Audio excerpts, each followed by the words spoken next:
चलिए स्टार्ट करते हैं। नया चैप्टर हमारा है that is system of particles and rotational dynamics. ठीक है, अभी तक हमने डिस्कस किया था, अगर आपको याद होगा, हमने स्टार्ट किया था kinematics portion, then afterwards laws of motion, then afterwards हमने वर्क, एनर्जी एंड पावर के बारे में डिस्कस किया था।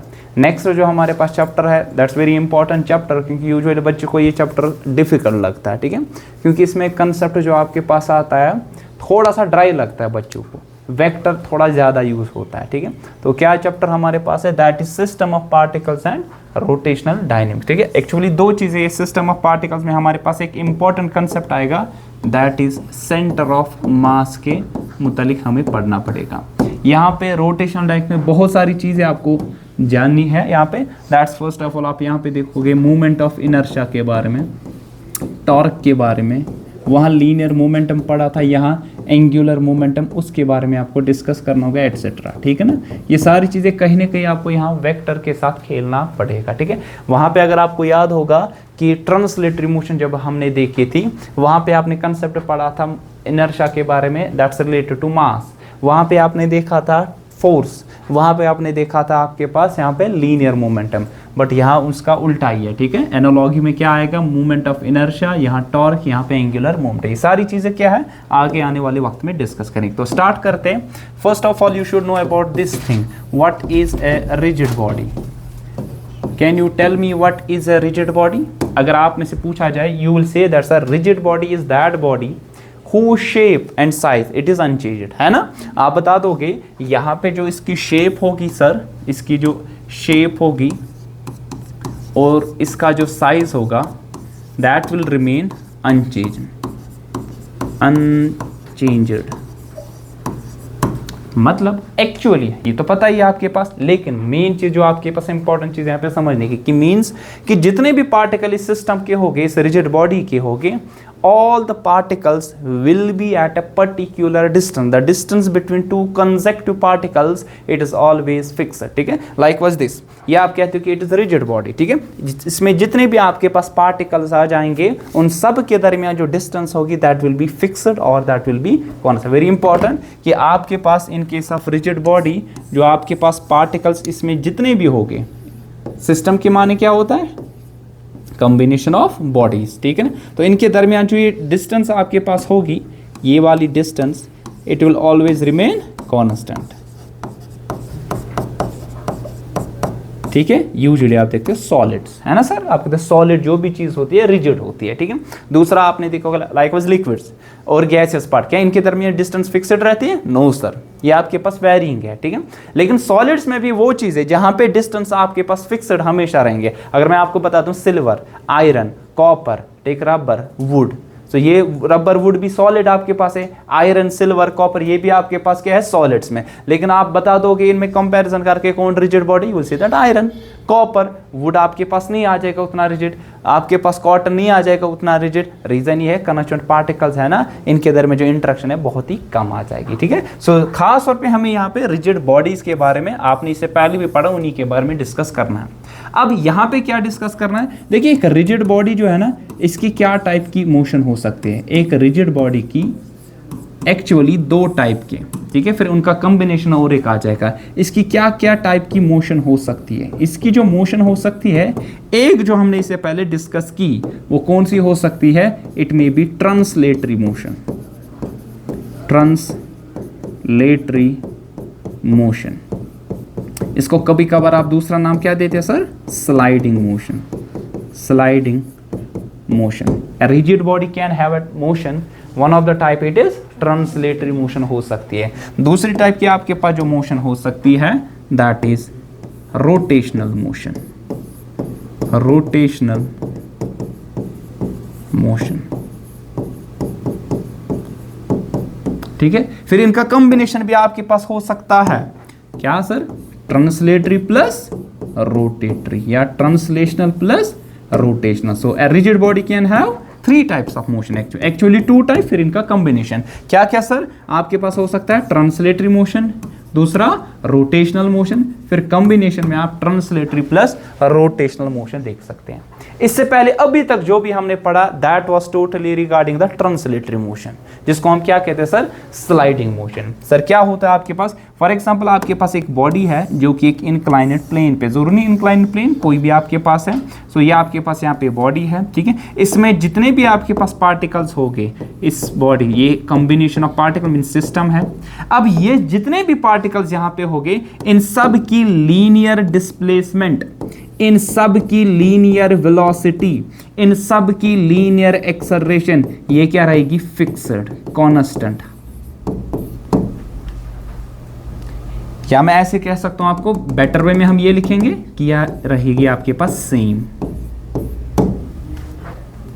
ठीक है। मतलब क्या सर, अगर आपके पास ये चल रहे, अगर ये बॉडी है, ध्यान रखो यहाँ पे ये बॉडी आपके पास है, ये ट्रांसलेटरी मोशन में जब भी होगा बॉडी जाएगी, इसमें जितने भी पार्टिकल्स सबकी डिस्प्लेसमेंट क्या होगी सर, सेम, वेलोसिटी क्या होगी सर, सेम, एक्सेलरेशन क्या होगी sir, same. Such kind of motion is called translational motion कहते हैं।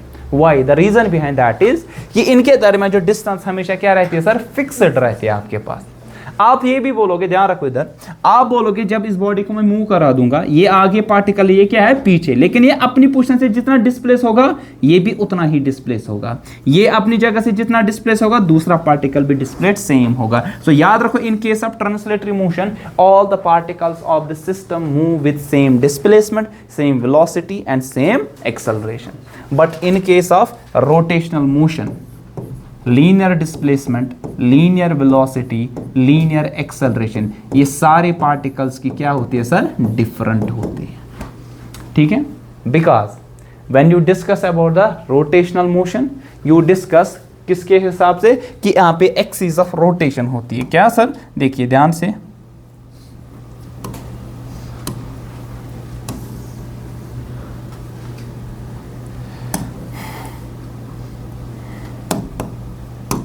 मान लीजिए एक बॉडी है जो कि रोटेट हो रही है इस एक्सिस के हिसाब से, ठीक है ना, इसकी रोटेशनल मोशन है, ये एंगुलर स्पीड इसकी कितनी सर, ओमेगा। अगर आपको याद होगा हमने पढ़ा था वहां पे एक मोशन, सर्कुलर मोशन, ठीक है ना, आपने पढ़ा होगा sir. Rotational is totally different, rotational motion में और सर्कुलर मोशन में फर्क क्या है ये भी हम सीखेंगे। Rotational circular motion is translatory motion rather than rotatory motion, remember that. Circular motion जो हमारे पास होती है वो कौन सी होती है, translatory motion, that's motion in a plane, that's 2D।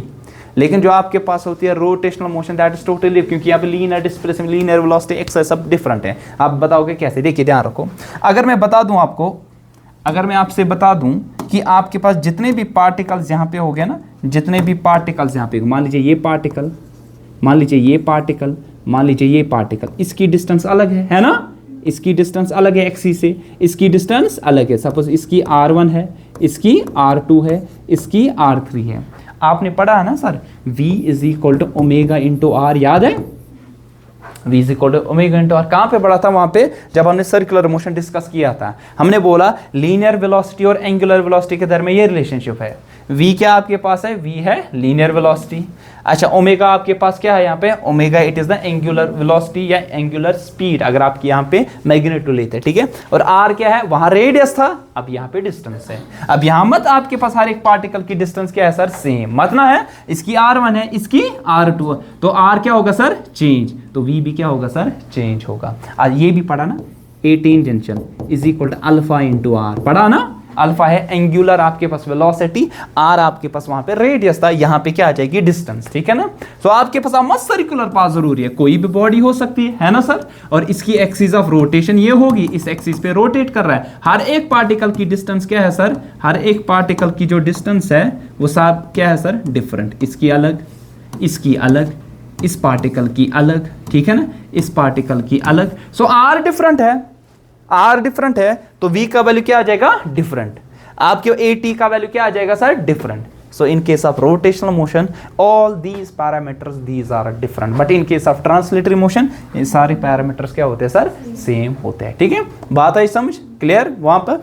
तो आपके पास एक रिजिड बॉडी की क्या क्या टाइप की मोशन हो सकती है, वन इज ट्रांसलेटरी मोशन, और दूसरा हमारे पास कौन सा है, रोटेशनल मोशन हो सकता है। ट्रांसलेटरी मोशन में क्या हो सकता है, यहाँ पे लीनियर डिस्प्लेसमेंट, वेलोसिटी, एक्सेलरेशन, ये सारी क्या होगी सर, सेम। लेकिन रोटेशनल मोशन में since it is the motion about some axis, तो एक्सिस के हिसाब से डिफरेंट पार्टिकल जो सिस्टम के होंगे they will be distributed from different distances. क्यों, इस पार्टिकल की अलग डिस्टेंस, इसकी अलग डिस्टेंस, इसकी अलग डिस्टेंस होगी, डिस्टेंस डिफरेंट है, तो ये सारे फैक्टर्स किस पे डिपेंड करते हैं, इस परपेंडिकुलर डिस्टेंस पे। ये परपेंडिकुलर डिस्टेंस डिफरेंट होने की वजह से ये पैरामीटर सारे क्या आएंगे, डिफरेंट, तभी इसको हम रोटेशनल मोशन कहते हैं। अच्छा, तीसरी मैंने बता दिया इन दोनों का कॉम्बिनेशन। तो ये क्या है sir, it is pure translational, rotational. अच्छा, ये क्या है sir, it is pure translational. ठीक है, कभी कभार ट्रांसलेशनल प्लस क्या हो सकता है सर, रोटेशनल। कोई एग्जांपल दे सकता है आप में से, ट्रांसलेशनल प्लस रोटेशनल, दे दो एग्जांपल, शाबाश। कोई एग्जांपल,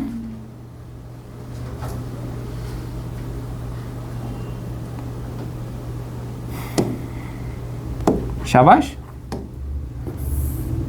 कोई एग्जांपल दे सकता है, ट्रांसलेशनल प्लस रोटेशन। अरे आप तो घर में यूज करते हैं, हर कोई यूज करता है।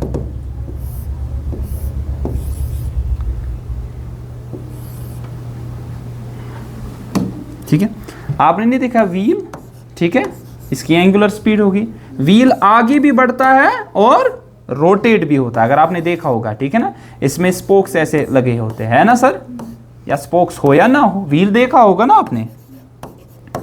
ये गाड़ी हूं टायर्स ना, इसने वहां गाड़ी का जो टायर आपके पास होता है, एक तो रोटेट भी होता है, उसके बीच में एक्सल होता है ना सर। साइकिल देखा होगा, इसके बीच में एक्सल लगा होता है, तो उस एक्सिस के हिसाब से वो सारे पार्टिकल्स किस मोशन में हो गए, रोटेशनल मोशन में। लेकिन ये आगे भी बढ़ रहा है ना सर, आगे भी बढ़ रहा है, इट मींस कौन सी मोशन होगी, ट्रांसलेशनल मोशन भी होगी। जितने भी पार्टिकल्स है, अगर ट्रांसलेटरी मोशन के हिसाब से देखिए, सारे पैरामीटर्स क्या आ जाएंगे सर, डिफरेंट की सेम आ जाएंगे। लेकिन अगर उस एक्सिस के हिसाब से देखा जाए, तब ये सारे पैरामीटर्स टोटली डिफरेंट आ जाएंगे। तभी जब भी आपके पास व्हील आगे बढ़ता है, तब उसके पास दोनों टाइप की मोशंस हो सकती है या नहीं भी हो सकती है। अगर आगे बढ़ रही है गाड़ी, तो उसकी सिर्फ कौन सी मोशन होगी, ट्रांसलेटर प्लस रोटेशनल। लेकिन अगर व्हील एक ही जगह रोटेट कर रहा है, तो उसकी सिर्फ प्योर रोटेशनल होगी।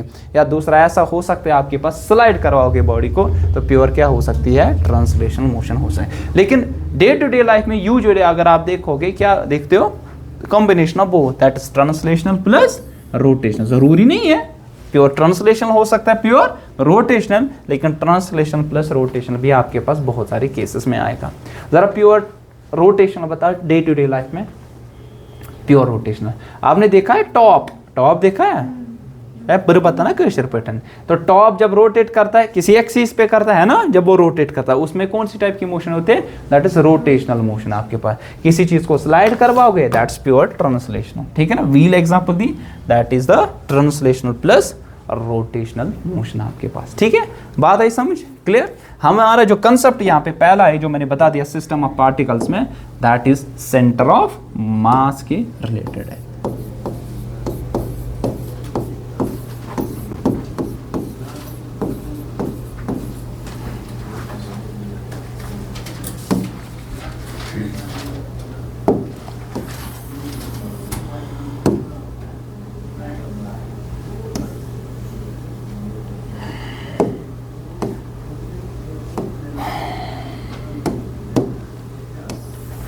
सो what is centre of mass, can someone tell me, कि आप में से कोई बता सकता है कि सेंटर ऑफ मास किसे कहते हैं।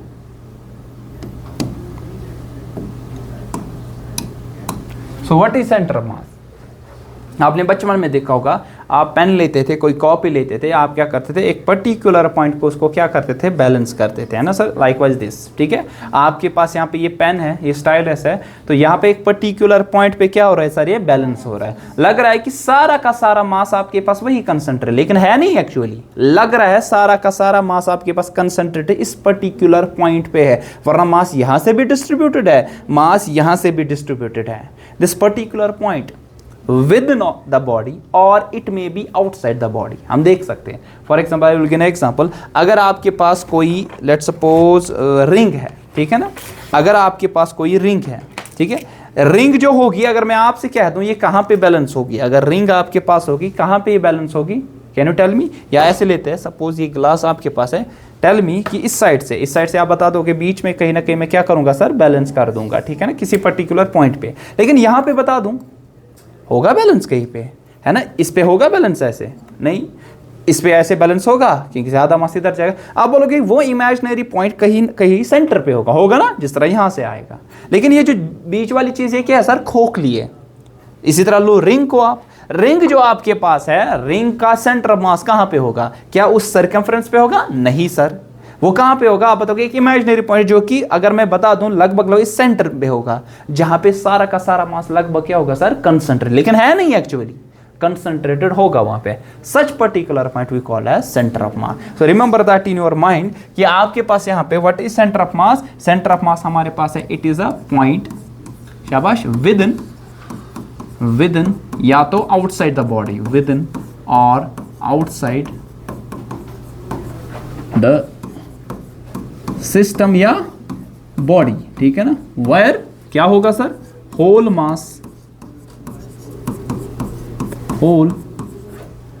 मास of the system is concentrated. लग रहा है कि सारा का सारा मास कहां पे, वहीं पे कंसंट्रेट, लेकिन actually distribution is there. But ये एक पॉइंट जिस तरह आप बचपन में कहते हैं बैलेंस वहीं पे होता है, ठीक है ना। अब ये बैलेंस कहां पे होगा? अगर कोई सिमेट्रिक बॉडी होगी, जिस तरह आपने बचपन में देखा होगा, अगर आपके पास सिमेट्रिक आया समझ, एक जैसी हर एक डायरेक्शन में, लाइक वाइज स्क्वायर प्लेट है, ठीक है, आप बोलोगे डायरेक्टली इसका सेंटर मास कहां पे होगा? जहां पे डायगोनल्स क्या करेंगे सर, इंटरसेक्ट करेंगे, है ना सर, है ना। आप बताओगे इसका सेंटर मास यहां पे होगा। अगर मैं कह दूं आपसे रेक्टेंगल, तो आप बता दोगे रेक्टेंगल का जो होगा, जहां पे इसके डायगोनल्स क्या करेंगे सर, इंटरसेक्ट, तो इसका सेंटर मास यहाँ पे। ये रेगुलर शेप्स है, रेगुलर है समझ, जो एक जैसी हर एक डायरेक्शन में। डायमेंशंस क्या है, डायमेंशन से एक तरफ, जिस तरह अपोजिट ये सेम है, ठीक है। इसी तरह अगर मैं कह दूं ट्राइंगल, कहाँ पे होता है ट्राइंगल का सेंटर ऑफ मास, कहाँ पे होगा? आप बता सकते हैं कहाँ पे? इसके सेंटर, इसका सेंटर क्या होता है, उसको क्या कहते हैं पता है आप लोगों को? सेंट्रॉइड कहते हैं ना, सेंट्रॉइड, सी से। तो व्हाट इज द सेंट्रॉइड? जहां पे सारे आल्टीट्यूड्स क्या हो गए सर, मीट हो गए, उसको हम क्या कहते हैं सर, सेंट्रॉइड कहते हैं, ठीक है। ये वैल्यूज कैसे हम आगे जाके याद भी रखना पड़ेगा। अच्छा, इसी तरह अगर आपके पास क्या होगा सर, सिफेयर होगा, ठीक है। अगर मैं कहता हूं सिफेयर आपके पास, ठीक है। इसी तरह अगर आपके पास क्या होगा सर, इसी तरह अगर आपके पास होगा हेमिस्फीयर होगा, ठीक है ना। इसी तरह अगर आपके पास क्या होगा सर, यही कोन होगा, ठीक है ना सर। इसी तरह आपके पास क्या होगा सर, ये क्यूबाइड होगा, ठीक है सर। मुझे बता दो इनका सेंटर मास कहाँ कहाँ पे होगा? अब बताओ, इसके सेंटर पे होगा ना सर, और इसका क्या इसके सेंटर पे होगा? बता सकता है कोई? क्या होगा सेंटर पे? नहीं। आप बता दोगे कहीं ना कहीं यहाँ पे ऊपर नीचे होगा, लगभग यहाँ, है ना सर, यही बोलोगे ना, क्योंकि ये बीच, क्योंकि इसको कट किया है, मान लीजिए टोपी है, इस टोपी को आपने कट किया है, अब इसका सेंटर ऑफ मास मत उस सेंटर पे होगा, ये कहीं ना कहीं ऊपर चला गया होगा, ठीक है ना। और कहां पे, किस एक्सिस पे होगा सर? यहाँ पे वाई एक्सिस पे होगा, एक्स एक्सिस पे लाई नहीं करेगा, ठीक। अच्छा, इसका तो डायरेक्टली आप देखोगे कहां पे, जहां इंटरसेक्शन होगा एक्स और वाई एक्सिस का, सेंटर पे डायरेक्टली। अच्छा, इसका कहां पे होगा? क्या यहाँ पे होगा? नहीं। क्या कहां पे होगा? इस एक्सिस पे कहीं ना कहीं होगा। अब बोलोगे मान लीजिए यहाँ पे, ये कितनी डिस्टेंस, इनको वैल्यू भी हमें याद रखना पड़ेगा, आगे आने वाले वक्त में हम सीखेंगे, ठीक है। अब इसका कहां पे होगा? अगर ये सिमेट्रिक है, अगर ये क्यूबाइड है, तो इसके सेंटर पे होगा, ठीक है। सो ये centre of mass symmetric bodies के लिए निकालना क्या है सर, आसान है। सिमेट्रिक बॉडीज का मतलब है जिनके डायमेंशंस आपके पास मालूम है फिक्स, और ये डायमेंशंस क्या हो गए, सिमेट्रिकली डिस्ट्रीब्यूटेड हो गए। जिस तरह स्क्वायर में हर एक साइड क्या होता है, सेम, जिस तरह रेक्टेंगल में अपोजिट साइड्स होते हैं सेम, क्यूबाइड में अपोजिट फेसेस होते हैं सेम, इस तरह ट्राइंगल आपको मालूम है, ठीक है ना। बात आई समझ, क्लियर वहां तक? ठीक है।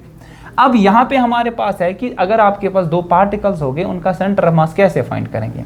ध्यान रख लीजिए, यहाँ पे पहली चीज हमारे पास आएगा centre of mass, centre of मास जिस तरह हमने अभी देखा, ऑफ टू पार्टिकल्स, मीन्स की डिस्क्रीट आया समझ, इनके दरमियान कुछ ना कुछ शार्प बाउंड्री होगी, ठीक है ना, अलग अलग। Centre of mass of two discrete particles, ठीक है। लेट क्यों हुआ? हाँ, हाय हाय हाय, जल्दी निकलना था ना। आजा आजा मैडम, लेट क्यों हुआ? लेट क्यों हुआ? तो टांग था वहाँ पाई पे अथे शू टांग का इतना सन छो ना तथ खसान तम था टाइम तो दिख नोट कर तथ पे खसान। अब देखिए centre of mass of two particle. देखिए आपने दो बॉडीज के बारे में, दो सिस्टम्स के बारे में सुना होगा, एक होता है कंटिन्यूअस, दूसरा होता है discrete. What is the difference? अच्छा ये चीज तो मैं आपने बहुत बार कहीं ना कहीं सीखी होगी। जिस तरह हमने केमिस्ट्री में आपने देखा होगा, एक जगह पढ़ा था spectrum, one is continuous spectrum, another one it is discontinuous spectrum. Can you tell me continuous और डिसकंटिन्यूअस में क्या फर्क है? अरे आप में से कोई बोलेगा सर ले मेंटी वन ना that ego discontinuous, ego continuous है ना, ये कुछ बोलोगे ना, लेकिन समझाने के लिए कैसे बोलोगे? बोलो कैसे बोलोगे? शाबाश। कंटिन्यूअस डिसकंटिन्यूअस है वन सा है साहब जी। कंटिन्यूअस का थोनो है वन क्या इसे नहीं पाए हाँ सच कंटिन्यूअसली तुझे आसान क्या हो चुका आसान ए थक माच थक आसान। कंटिन्यूअस मींस आपके पास there is no sharp boundary between the two consecutive particles. ठीक है, दो पार्टिकल जो है ना उनके दरमियान कोई शार्प बाउंड्री नहीं होगी। लाइक कंटिन्यूअस स्पेक्ट्रम वेब गया ना उसमें रेनबो सतरंगी क्या तुझ है वायलेट अलग कर ब्लू निश रेड वो मर्जड होते हैं। There is no sharp boundary between them, that's called continuous.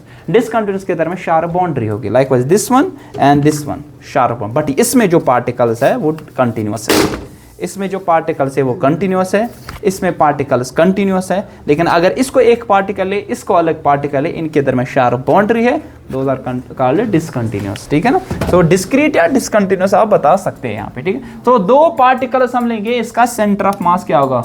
मसाकार कैसा कोई, ये एक पार्टिकल है, ये दूसरा पार्टिकल है। ठीक है, मान लीजिए इसका मास m1 है और इसका मास m2 है। ठीक है, and they are separated by some distance, किसी ना किसी डिस्टेंस से। मान लीजिए वो डिस्टेंस इनके दरमियान है, दैट इज d। ठीक है, d is the distance between them.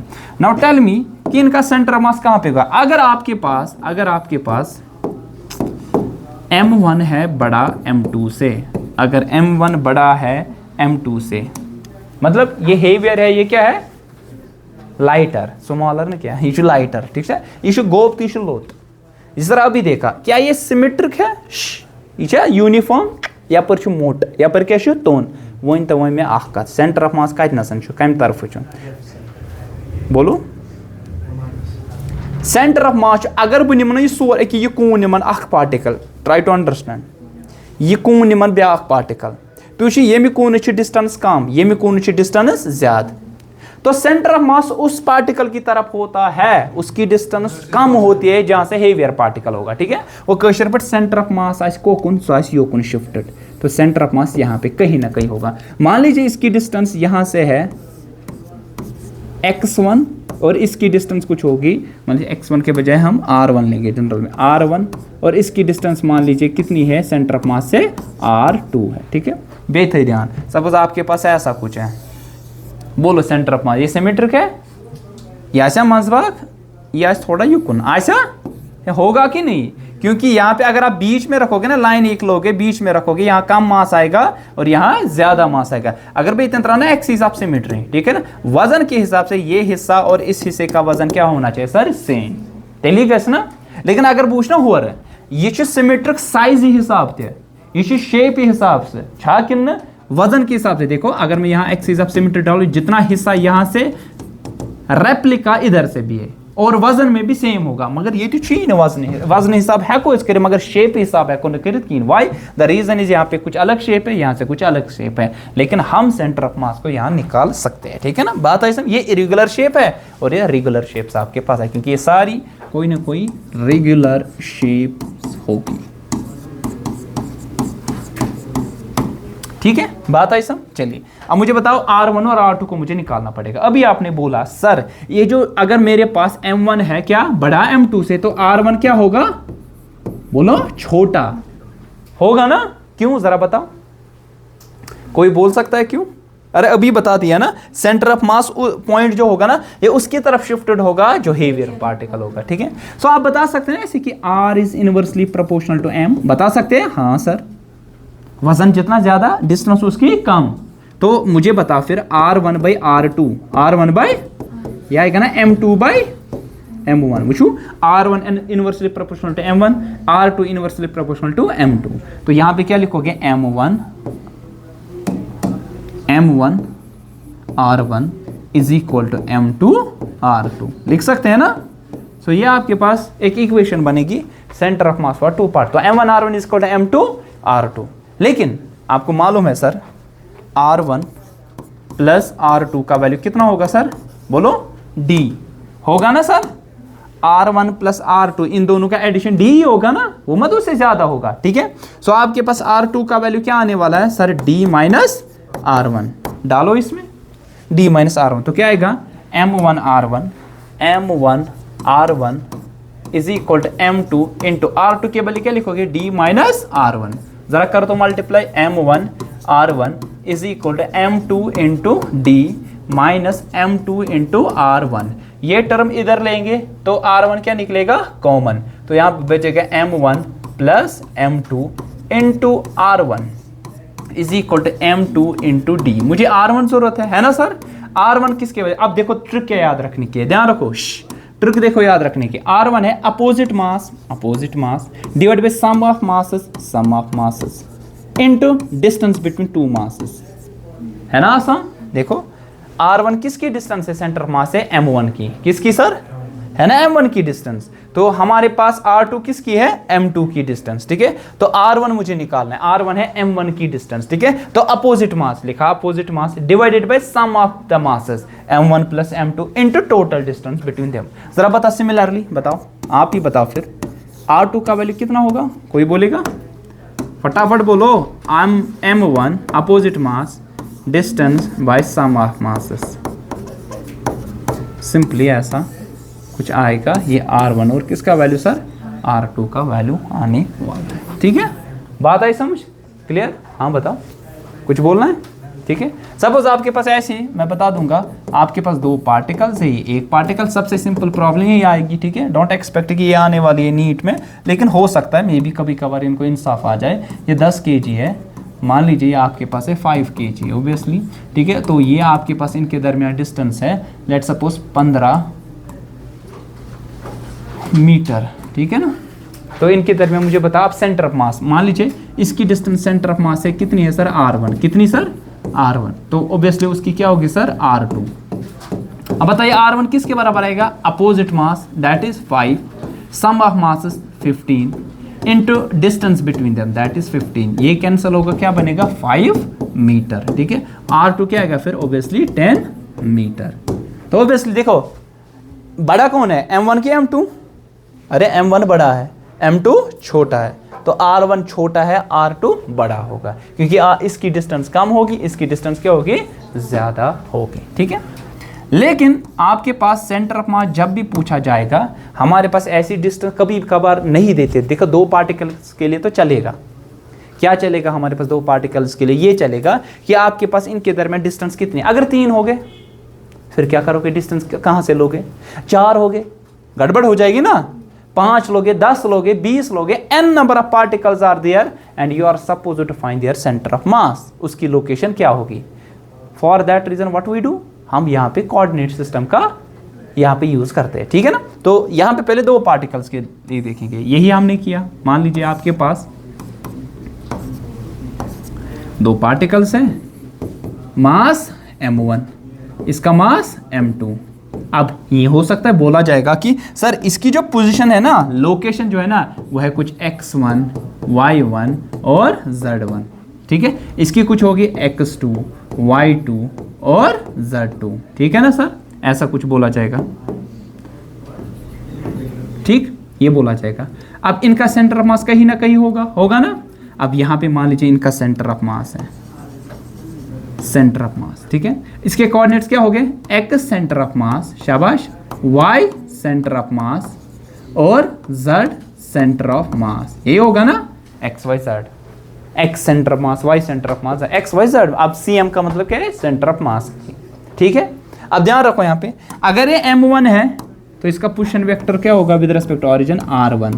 इसका क्या होगा सर, R2, शाबाश। अब इसका क्या होगा, हम लिखेंगे RCM, सेंटर ऑफ मास का, है ना सर। अरे बात आ रही है समझ, ठीक है। अब ये कौन सी एक्सिस, एक्स, ये वाई, मान लीजिए जेड, ये ऑरिजिन O था।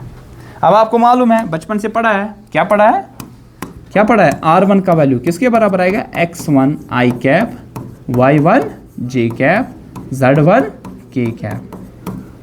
R2 का वैल्यू किसके बराबर है, x2 i cap, y2 j cap, z2 k cap, ठीक है ना, बात आई समझ, ठीक।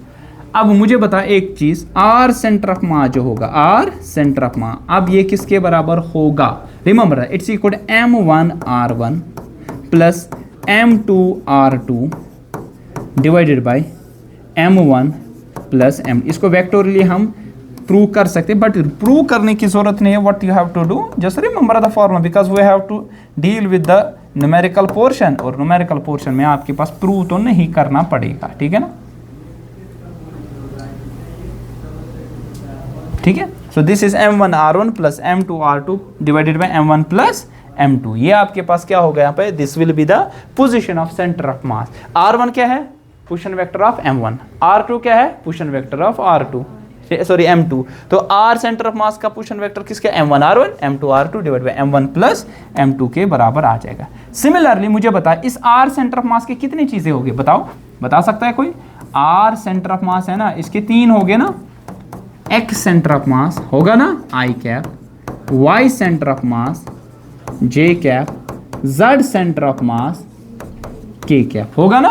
अब मुझे बता फिर X सेंटर ऑफ मास किसके बराबर होगा, M1 X1, M2 X2, Y कहाँ आएगा, अरे X अलॉन्ग X एक्सिस देख रहे हो, शाबाश। बताओ इसी तरह Y सेंटर ऑफ मास क्या आ जाएगा, बोलो, M1 M2 divided by M1 plus, शाबाश। इस तरह बताओ सर किसका, Z सेंटर ऑफ मास, बोलो Z सेंटर ऑफ मास, बोलो M1 Z1 M2 Z2 divide by M1 plus M2। ये था R centre of mass general में। अब इसके x, y और z कोऑर्डिनेट इस तरह के, तो along x axis centre of mass, along y axis की लोकेशन, अलोंग z एक्सिस की लोकेशन। बहुत इजी है, just remember one formula you will get another formula, ठीक है ना। आई बात समझ। ये कितने पार्टिकल्स थे, अरे ये 2 ही थे। ये कितने थे, ये थे ना 2 ही। अब बहुत सारे हो सकते हैं, तो यही करेंगे, ऐसे लिखोगे, फॉर बोलो n number of particles, discrete हो गए ऑब्वियसली। अगर मैंने लिखा n नंबर ऑफ पार्टिकल्स तो डिस्क्रीट। अगर मुझे एक ही बॉडी लिखनी होगी तो मैं लिखूंगा रिजिड कंटिन्यूअस बॉडी, वो इसके बाद देखा जाएगा, ठीक है। सो क्या लिखोगे जरा बता दो, once a comprehensive R centre of mass, n number of particles, तब वन क्या लिखो, तो ये वही ना, तो लिखो M1 R1 plus M2 R, या ये बंद कर दो, हाँ ये वाला नहीं, वो हाँ शाबाश, प्लस शाबाश, क्या बोलो, M3 R3 plus 2 so on plus MN RN, n is the number of particles कितने, डिवाइड बाय क्या लिखोगे यहाँ पे, M1 M2 M3 plus 2 so on plus MN के बराबर आ जाएगा, ठीक है। ये ठीक है अभी तक। इसको ऐसे लिख सकते हैं ना, शॉर्टकट में आपने लिखा होगा, बहुत बार यूज किया होगा, इसको ऐसे लिख सकते हैं, समेशन लिख सकते हैं, I runs from 1 to n, क्या लिखोगे इसको, MI RI divided by summation, शाबाश, क्या MI लिखोगे ना। आई बात समझ, मतलब ये क्या लिखा आपने, देखिए ध्यान रखो, I के बदले क्या देंगे 1, तो M1 R1, फिर समेशन के बदले प्लस M2 R2, समेशन के बदले प्लस M3 R3, और लास्ट में क्या आएगा MN RN। ये शॉर्टकट फॉर्म है इसको लिखने की, ठीक है। अच्छा ये क्या है, समेशन MI टोटल मास होगा ना, तो इसको ऐसे लिख सकते हैं, समेशन, ध्यान रखो, MI RI, ठीक है, I runs from 1 to n, ठीक है, और नीचे क्या लिखेंगे, capital M। What is capital M, it is the total mass of the system, ठीक है। जरा बता सिमिलरली, फिर बता दो, फिर ध्यान रखो, फिर बता दो, क्या आ जाएगा एक्स सेंटर ऑफ मास, आप बोलोगे ये आएगा समेशन, शाबाश, m i x i, i runs from 1 to n, नीचे टोटल मास m, है ना सर। बता क्या आ जाएगा वाई सेंटर ऑफ मास, वन सा ताबिद क्या ही, वाई सेंटर ऑफ मास किसके बराबर आएगा, समेशन, शाबाश, m i y i divided by total mass m, ठीक है। इस तरह क्या लिखोगे, z सेंटर ऑफ मास क्या आ जाएगा, summation m i z i divided by total mass, और i runs from 1 to n तक चला जाएगा, ठीक है। आई बात समझ। ये सारी की सारी घटना जो हमने बता दी अभी, ये किसके लिए हो गई ये घटना, ये डिस्क्रीट पार्टिकल्स के लिए, मतलब कि सिस्टम के दरमियान कोई बॉन्ड, ये ना शार्प बाउंड्री होगी, कुछ ना कुछ डिस्टेंस होगी पार्टिकल्स के दरमियान, ठीक है। आई बात समझ, सिंपल है, मुश्किल उतना नहीं है आपके पास, याद रखना, ठीक है। एक सिंपल प्रॉब्लम करते हुए इसे वाइंड अप करते हुए, ठीक है। सो प्रॉब्लम क्या हो सकती है आपके पास, ऐसा बोला जाएगा कि आपके पास दो पार्टिकल्स हैं और इनके पुश एंड वेक्टर्स क्यों हो गए, मैं डायरेक्टली लिखूंगा r1 का वैल्यू है i cap minus 2j cap plus 3k cap, ठीक है ना। अच्छा, इसी तरह दूसरे का आपके पास गिवन है push and vector i cap minus 6k cap, ठीक है ना। और यहाँ पे इसका वजन गिवन है m1 it's equal to 10 kg let suppose, और यहाँ पे m2 लिखा है, m2 it's equal to 200, it is 2000 grams, ठीक है ना। सो 2000 ग्राम के माने है 2 kg, ठीक है, ऐसा कुछ आपसे बोला जाएगा। सो क्या लिखोगे आप यहाँ पे, r सेंटर ऑफ मास, बोलो r सेंटर ऑफ मास क्या लिखोगे, इट्स इक्वल टू, शाबाश, m1 r1, शाबाश, प्लस m2 r2, दो ही पार्टिकल्स है, divide by m1 plus m2, ठीक है। अच्छा बताओ क्या आ जाएगा, m1 r1, m1 ये है, r1 ये है, करो मल्टीप्लाई, 10 1 r 10, 10 i कैप, फिर 10 2 r 20 j cap, 10 3 r 30 k cap, फिर प्लस है, क्या है सर, 2 इंटू 1 क्या आएगा, 2 i कैप, फिर 2 into 6 12 k cap, j cap यहाँ है ही नहीं, ठीक है, divide by m1 plus m2, 10 plus 2 is 12, ठीक है। तो क्या आ जाएगा, 10 plus 2 is 12 i cap minus 20 j cap, त्रुत अथवा संभाग 18 k कैप, डिवाइड बाय किसे करना है, हाँ ये सब को डिवाइड होगा, कैंसिल ऐसे होगा, ये बनेगा i कैप माइनस, ये क्या बनेगा आपके पास, 10/6 5/3 है ना सर, 5/3 j कैप, और यहाँ पे 6 3 r 6 2 r है ना, 3/2 k कैप, ठीक है। तो ये आपके पास पोजीशन वेक्टर आ जाएगा इसका, ठीक है। आई बात समझ, तय क्या करूँ, क्लियर छा, ये बेसिक प्रॉब्लम है, इसके बारे में आप देख सकते हैं, ठीक है।